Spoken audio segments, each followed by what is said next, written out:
Sexta-feira, dia 22 de outubro de 2021. Começa agora pela Folha FM 98,3, emissora do Grupo Folha da Manhã. Mais um Folha no Ar, primeira edição, com todas as informações importantes que você precisa para começar este novo dia.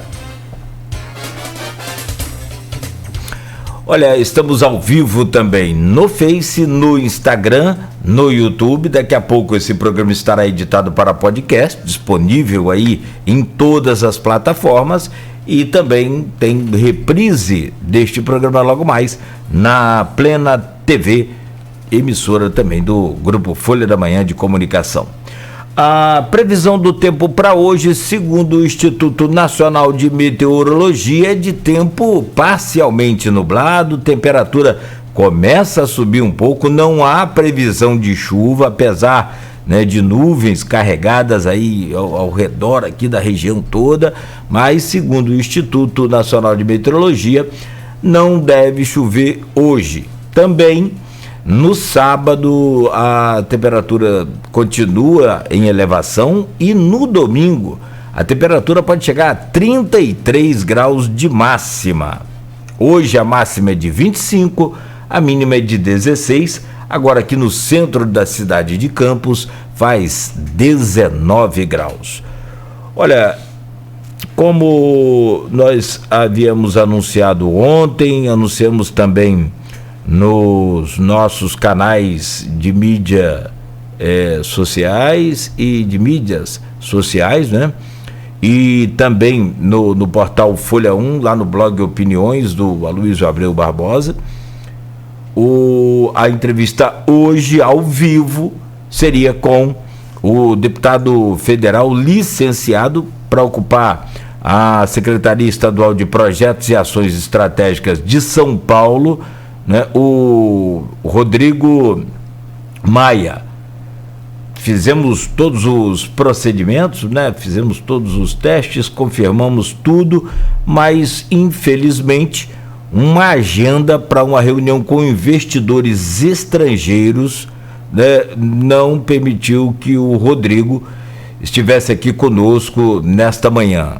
Então esse compromisso, né, acabou atrapalhando essa entrevista dele aqui.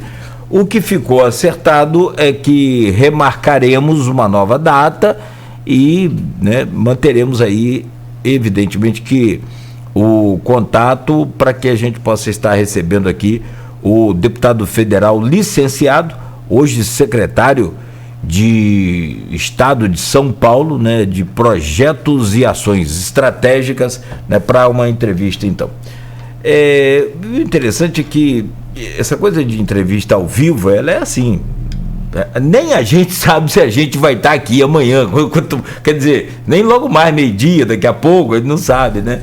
Quanto mais, né, um convidado, ou enfim, quem quer que seja. Mas, sobretudo, a gente pede muitas desculpas a você que nos acompanha, você que, né, é fiel e companheiro e parceiro deste programa, né? Pedimos desculpas e nessa nova agenda aí com o Rodrigo Maia será remarcada e sim, né, estaremos anunciando aqui em breve. Outros nomes, né, dessa linha de convidados regionais e nacionais já estão também marcados e agendados, e como a gente prefere fazer ao vivo, né, a gente corre esse risco.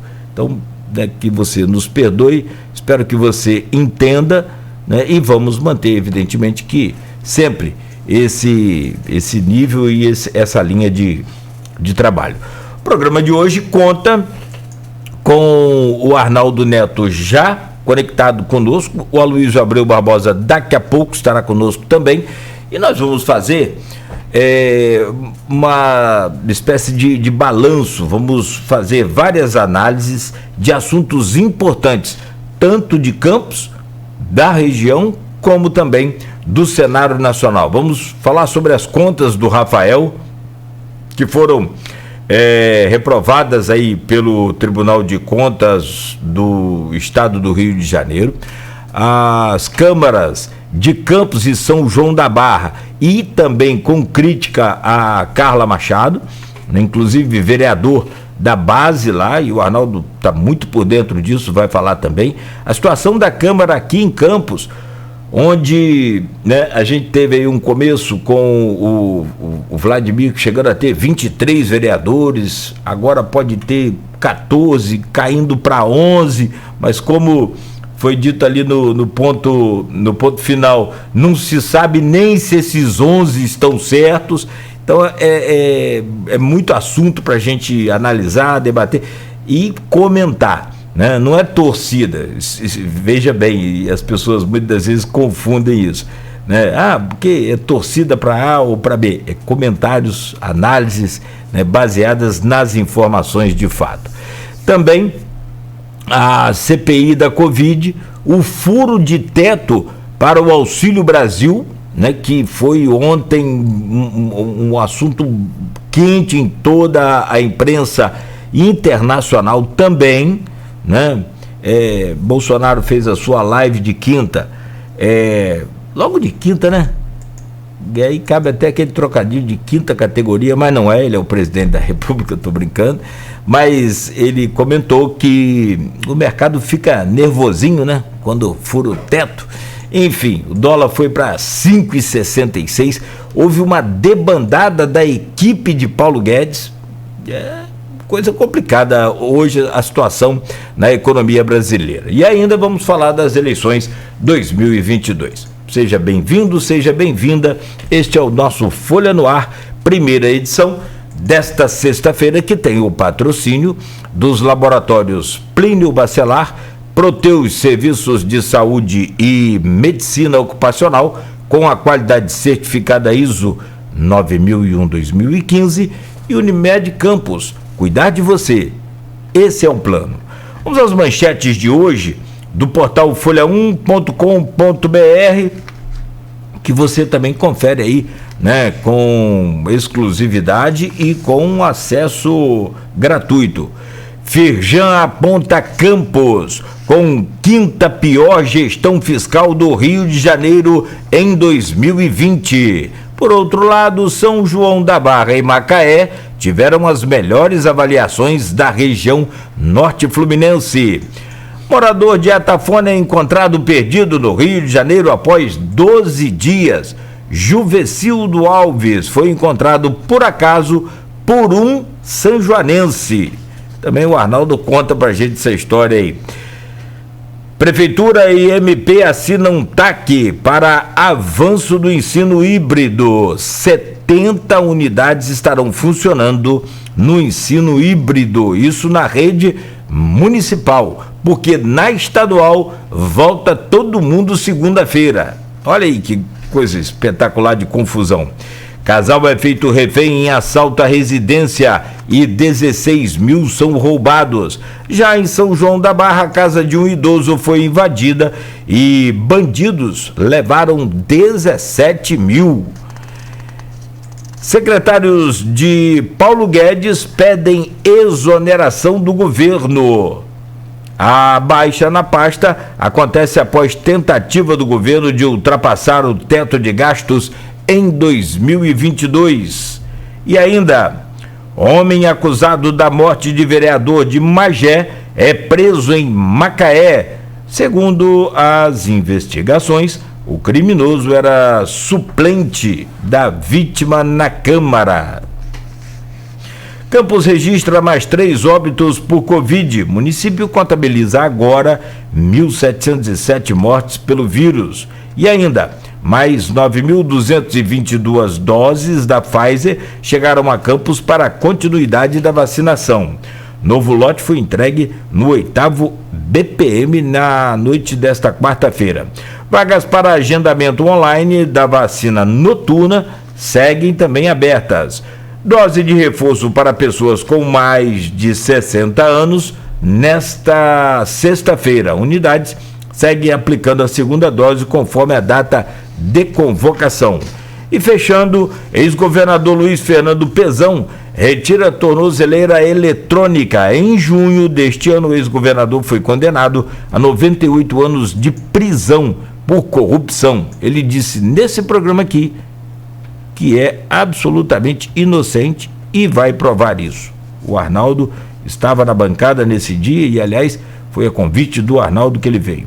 Comitê Intersetorial é reativado em Campos. Esse comitê vai acompanhar a população em situação de rua. Só para não alongar muito, Arnaldo, sobre essa questão de população em situação de rua, é preciso fazer um trabalho muito, mas muito sério em Campos e em qualquer lugar, é claro, mas eu estou falando de Campos. E tem um local específico que precisa ser trabalhado e não é você chegar e tirar as pessoas de qualquer maneira e sair... Não, é na Praça São Salvador, ali próximo aos Correios. É preciso fazer um trabalho, acima de tudo, humano com aquelas pessoas. É preciso, é urgente, para ontem. Produção de petróleo e gás no pré-sal é recorde em setembro. A produção nos campos da camada pré-sal totalizou 2,85 barris. 2,85 milhões de barris. Que beleza. Deixa eu trazer o bom dia do nosso querido Arnaldo Neto, hoje conosco aqui neste Folha no Ar, primeira edição. Sempre bom, né, tê-lo aqui com a gente, sempre. E já até falei para fazer uma dobradinha direto, né? Arnaldo e Aloysio. E aí sim, aí ficava top demais. Deixa para dormir depois que aposentar. Meu caro Arnaldo, bom dia, seja bem-vindo, e especial nesta sexta-feira. Bom dia. Bom dia, Nogueira. Bom dia aos nossos ouvintes da Folha FM. Reforçar só o que você já falou, né, para quem estiver chegando agora. Nós agendamos a entrevista com o Rodrigo Maia para hoje, só que essa entrevista foi desmarcada ontem, em cima da hora, devido a uma agenda com investidores internacional que surgiu no último momento. Tentamos várias alternativas, inclusive gravar um trecho dessa entrevista para reproduzir no segundo bloco, né, a partir do segundo bloco do programa de hoje, mas infelizmente as agendas foram conflitantes e a assessoria tentou de todas as formas ajudar para auxiliar e para essa entrevista acontecer hoje e se colocou à disposição para marcar uma nova data. Mas tivemos uma semana quente, né, uma semana quente no cenário local e também no cenário nacional. Vocês que estão aqui acompanhando o Folha no Ar todos os dias com Nogueira, com a Aloysio, estão acompanhando esse noticiário, semana bem movimentada, tanto, como falei, na questão municipal, com a reprovação das contas do Rafael e os desdobramentos a partir disso, quanto na nacional, com a CPI da Covid e agora essa questão econômica, a política liberal do Guedes aí, que sofre um duro golpe com a saída desses assessores, né, e a previsão do furo do teto de gastos, se vai ter dinheiro ou não para esse Auxílio Brasil em pleno ano eleitoral. Mas tudo isso a gente vai falar um pouquinho mais lá na frente, nos próximos blocos. A gente está aguardando também o Aloysio para fazer esse balanço junto com a gente nos próximos blocos, mas enfim, vamos falar sobre o noticiário factual, o noticiário de hoje, que são as manchetes do Folha 1. Manchete do folha1.com.br, como você destacou, a principal manchete do site é esse estudo da Fijan que aponta Campos como a quinta pior gestão fiscal do Rio de Janeiro em 2020. Isso vai ao encontro da informação justamente da reprovação das contas do prefeito Rafael. Tivemos um ano difícil na questão econômica, né? Foi um ano marcado pela pandemia, a gente não pode ignorar essa questão, os impactos econômicos da pandemia. Tivemos perdas consideráveis nas perspectivas de royalties e participações especiais, PEs inclusive zeradas durante o último ano, e também a arrecadação própria do município, né? Num momento de crise você tem aí uma execução financeira bem diferente do que você tem num ano normal, inclusive na arrecadação de impostos. As pessoas... Tivemos até suspensão, adiou ali o pagamento de alguns impostos por alguns meses.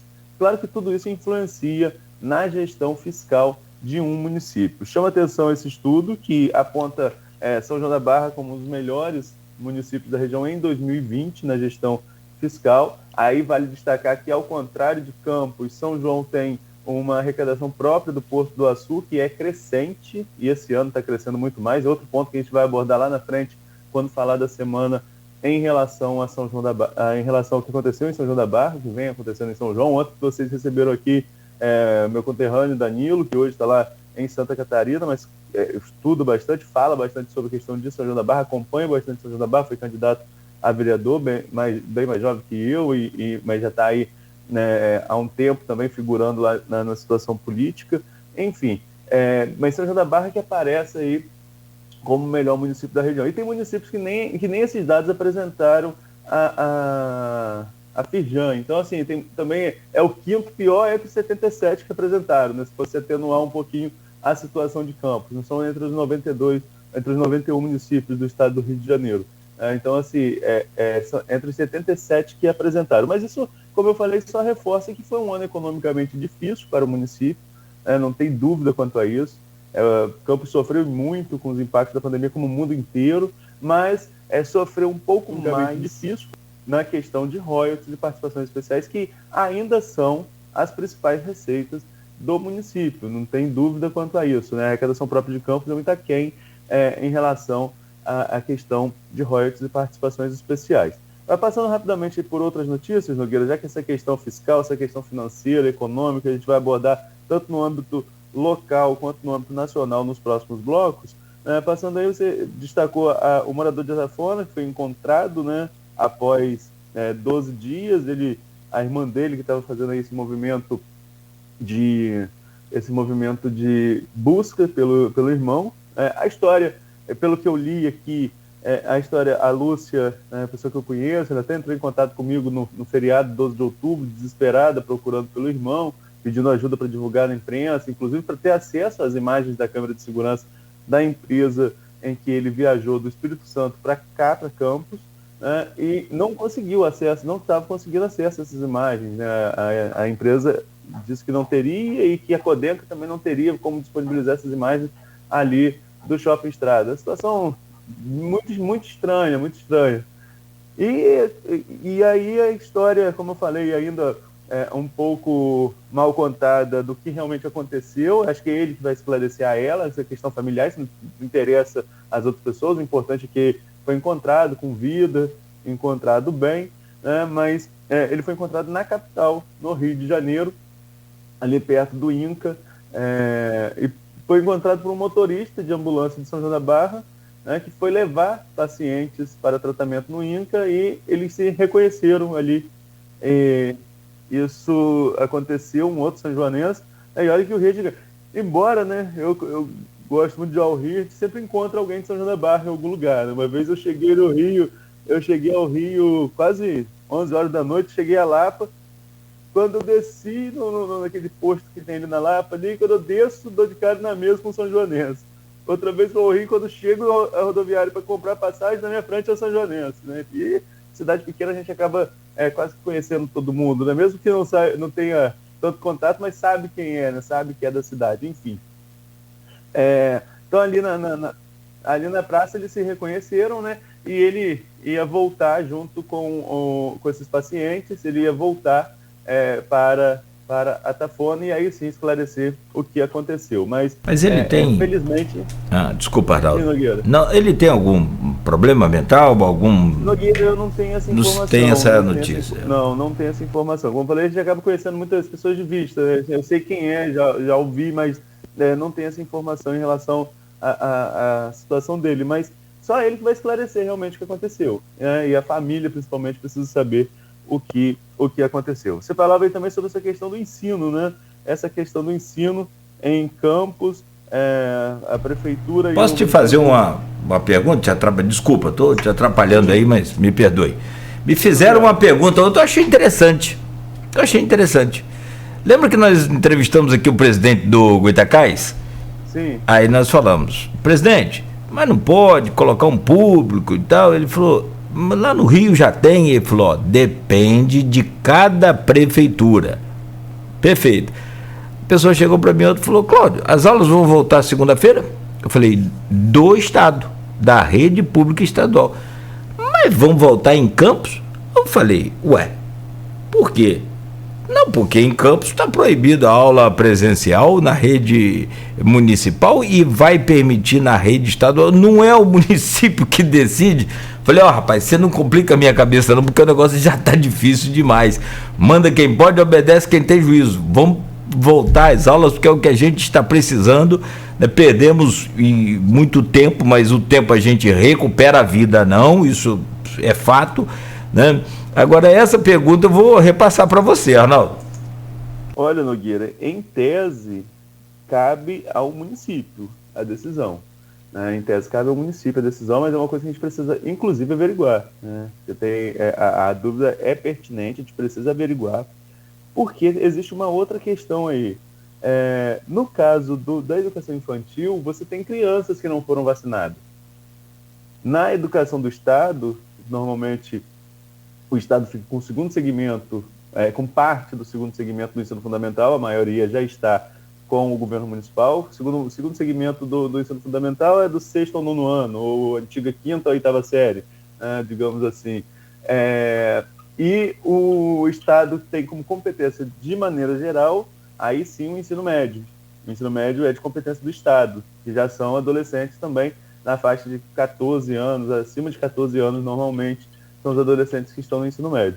Então são adolescentes que já foram vacinados, né? Então essas pessoas que já foram vacinadas é um controle diferente. São João da Barra, por exemplo, está para voltar com a aula presencial, né? Já deveria ter voltado, a promessa foi no dia 15, pelo que fiquei sabendo, alguns ajustes com relação ao material pedagógico que impede a retomada das aulas. Esse material está sendo adquirido, não só material pedagógico, também material dispensa de álcool, tapetes sanitizantes, enfim, material, os EPIs que estão sendo preparados ainda, por isso que atrasou um pouco essa retomada das aulas. Vejo também com certa desnecessidade, digamos assim, como seja desnecessário, uma retomada de aulas agora, 22 de outubro, estamos 22 de outubro, para um ano letivo que se encerra no início de dezembro.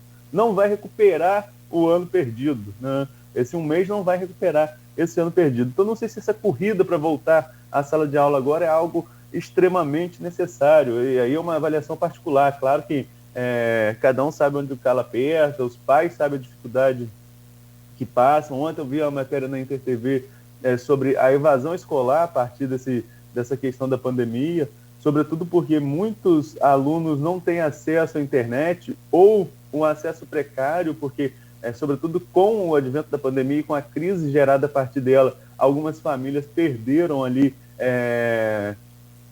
poder de compra e não tem acesso à internet, né? E um celular só na família, enfim, tendo que dividir para várias crianças. Tem vários contextos que envolvem essa situação. Mas aqui em Campos, o anúncio ainda é de ensino híbrido.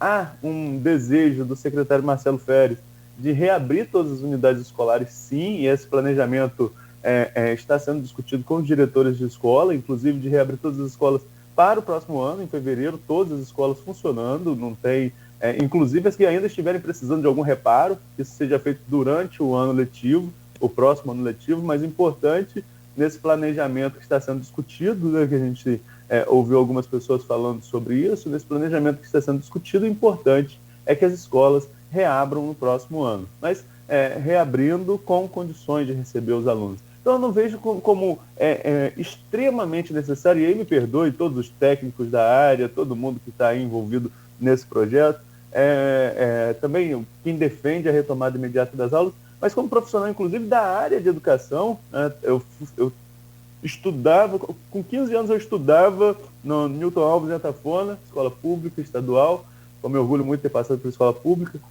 estudava no Newton Alves e trabalhava como bolsista, então eu já vivia aquele ambiente ali de conselho de classe, enfim, esses bastidores das escolas, aquela questão burocrática de documentação. Depois acabei sendo concursado também para a área de educação como inspetor de aluno, trabalhei por um período, depois fui desviado, depois voltei, enfim. Além de minha mãe ser diretora de escola há muito tempo, então eu tenho uma vivência nesse meio de escola pública, sobretudo há um certo tempo. E não vejo particularmente como extremamente necessário voltar com as aulas agora, porque só tem um mês praticamente de aula. Embora o calendário vá até meado de dezembro, né, de dias letivos, a gente sabe que depois das provas de novembro, pouquíssimos alunos voltam, só os que ficarem com pendências. Então, assim, é uma corrida que não vai dar tanto resultado prático no meu ponto de vista. Posso estar extremamente equivocado, aqui é uma questão de opinião de quem, como eu falei, convive com esses bastidores de escola pública já desde que era estudante, desde 14, 15 anos, na época da implantação, para quem é do governo do estado vai saber o que é do SGE, o Sistema de Gestão Escolar, que é uma rede integrada para compartilhamento de dados junto com o governo do estado. Então, quando começaram a criar o SGE, eu já trabalhava nos bastidores lá com 14, 15 anos e acompanho de perto essa discussão. E não vejo. Aí vão falar, mas estão liberando eventos. Como que libera eventos e não libera escola? É contestável também. Não estou aqui dizendo que não é contestável. Só acho que o resultado prático da liberação das aulas a essa altura do campeonato não vai ser um resultado muito promissor. Você tem um mês você não vai recuperar esses 2 anos perdidos da pandemia no contato com os alunos.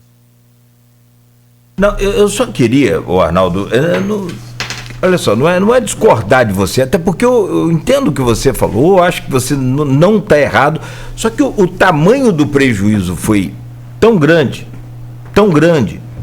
que todo o tempo mínimo possível otimizado, todo o tempo que puder ser utilizado, vai ser importante na recuperação desse prejuízo. É claro e evidente que você está certíssimo ao afirmar que um mês aí, pouco de aula, não vai fazer essa diferença absurda. Agora, tem um outro detalhe, e aí a gente prima por ele, que é a questão da saúde, e precisa ser, acima de tudo, respeitada, e a vida, sobretudo. Precisamos vacinar essas crianças e adolescentes. O próprio doutor Chabel comentou aqui sobre isso e demonstrava, até em gestos e aí em expressão, e foi onde eu peguei esse feed dele, a preocupação dele com relação a esses jovens que não vacinaram ainda.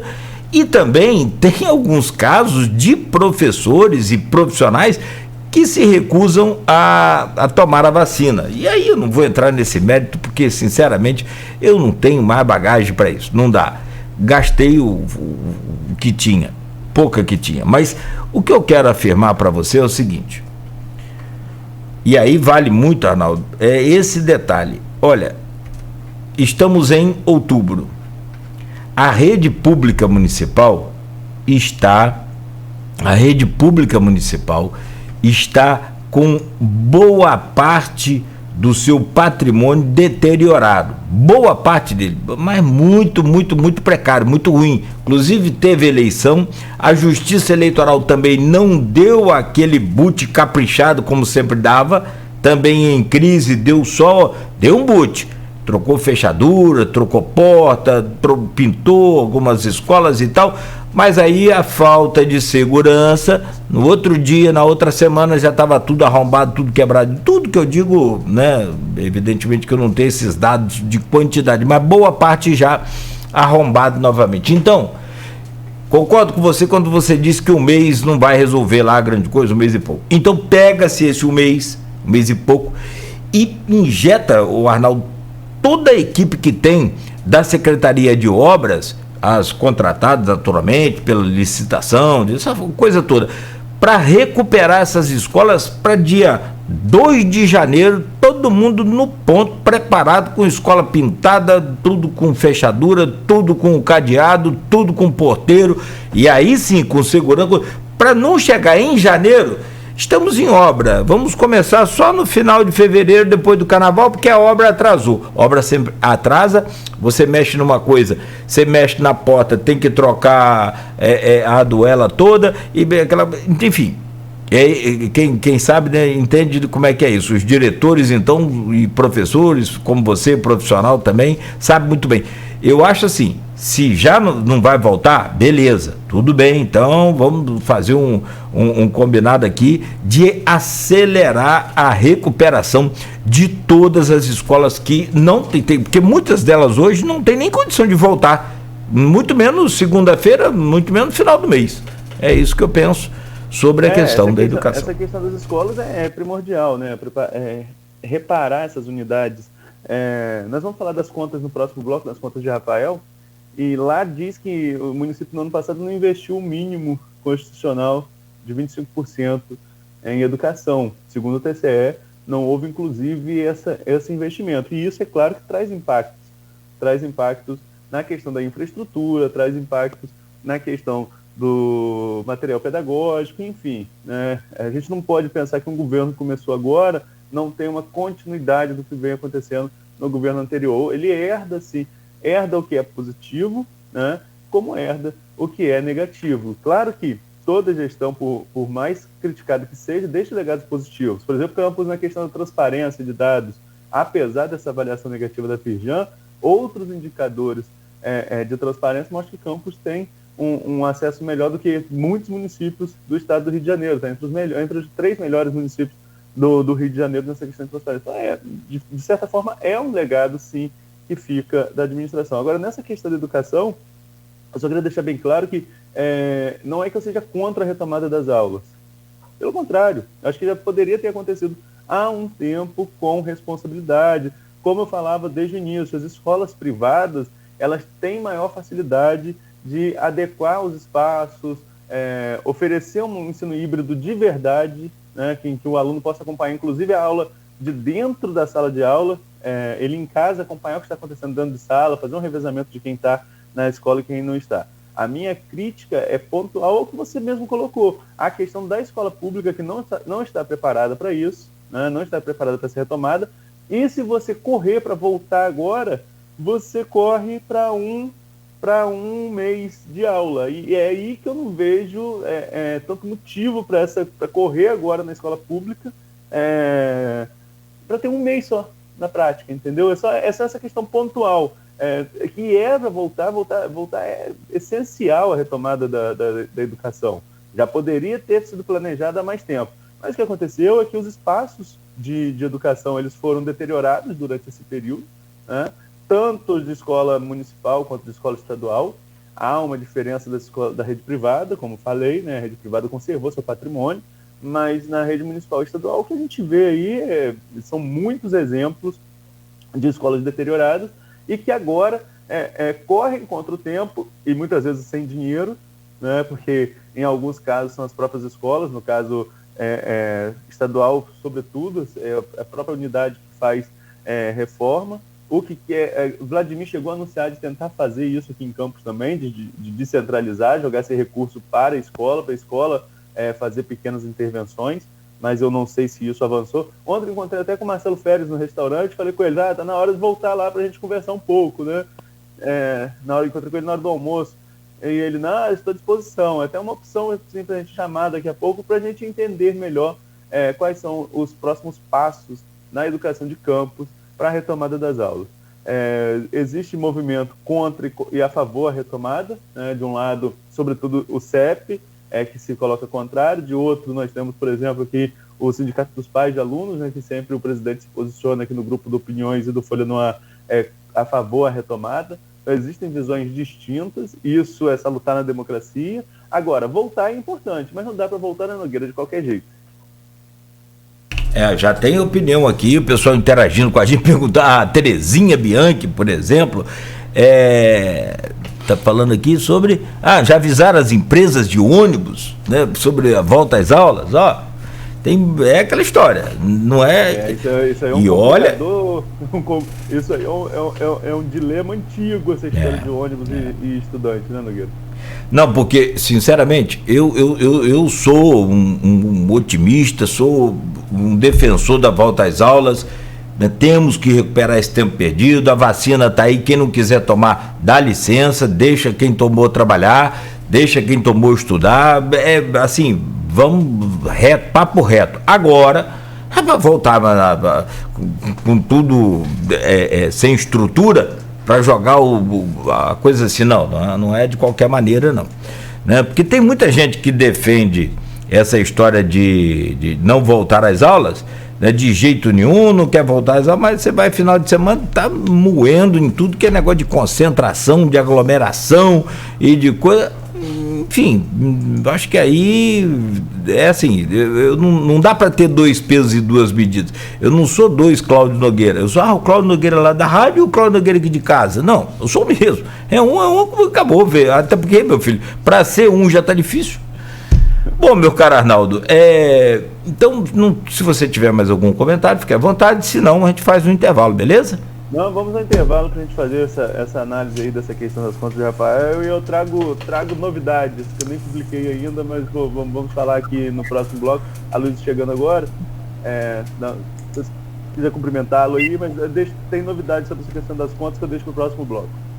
Ah, sim, vou trazer o bom dia do Aloysio aí, então a gente já vai fechar o bloco, né? Mas claro que, né,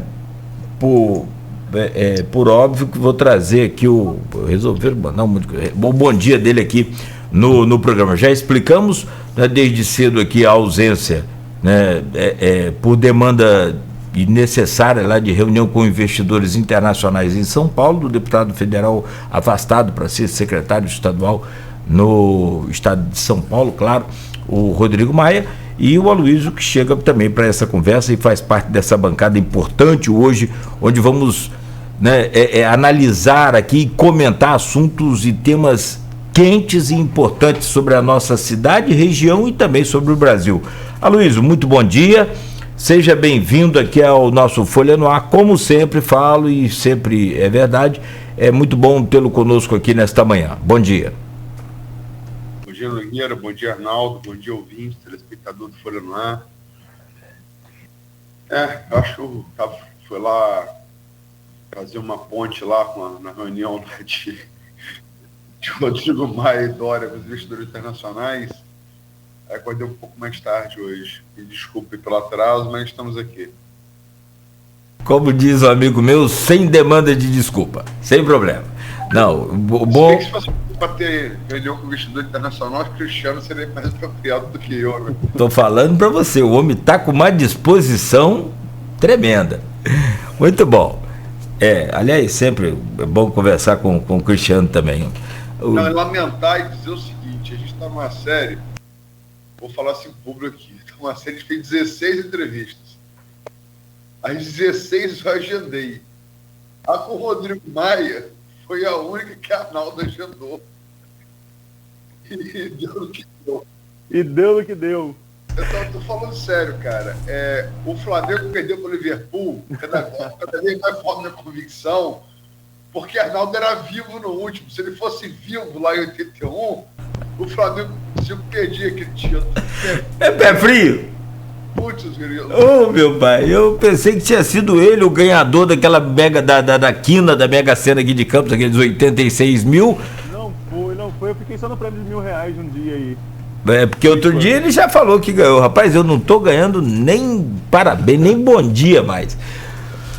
Mas vamos. E na verdade, Luiz, eu queria te falar mais cedo aqui. Entrevista é ao vivo. Eu acho que ela ganha muito mais gás, ganha muito mais vida, mais brilho, mais luz, tudo isso quando ela é ao vivo. E hoje, exatamente hoje, nesse ponto em que o mundo chegou, com a comunicação do jeito que está, a interatividade monta uma espécie de sinergia necessária para o rádio, para a televisão, para qualquer um que seja. Quando a gente faz gravado, fica aquele negócio bom. A gente procura caprichar, evidentemente, procura fazer tudo o possível e o impossível para que a coisa saia perfeita. Mas quando é ao vivo, aí é outra história. Até o batimento cardíaco é diferente. Então vamos lá, aí quando é ao vivo, naturalmente você corre esse risco aí de, evidentemente, que ter essa ausência. Mas vamos manter o padrão, 7h46, vamos ao intervalo comercial, rápido a gente volta para falar sobre esses assuntos que a gente já comentou aqui e outras demandas também, já tem outros pedidos de demissão aí, além do grupo de Paulo Guedes, enfim, vamos lá. Oferecimentos, laboratórios Plínio Bacelar, para os teus serviços de saúde e medicina ocupacional com a qualidade certificada ISO 9001-2015 e Unimed Campos. Cuidar de você, esse é o plano.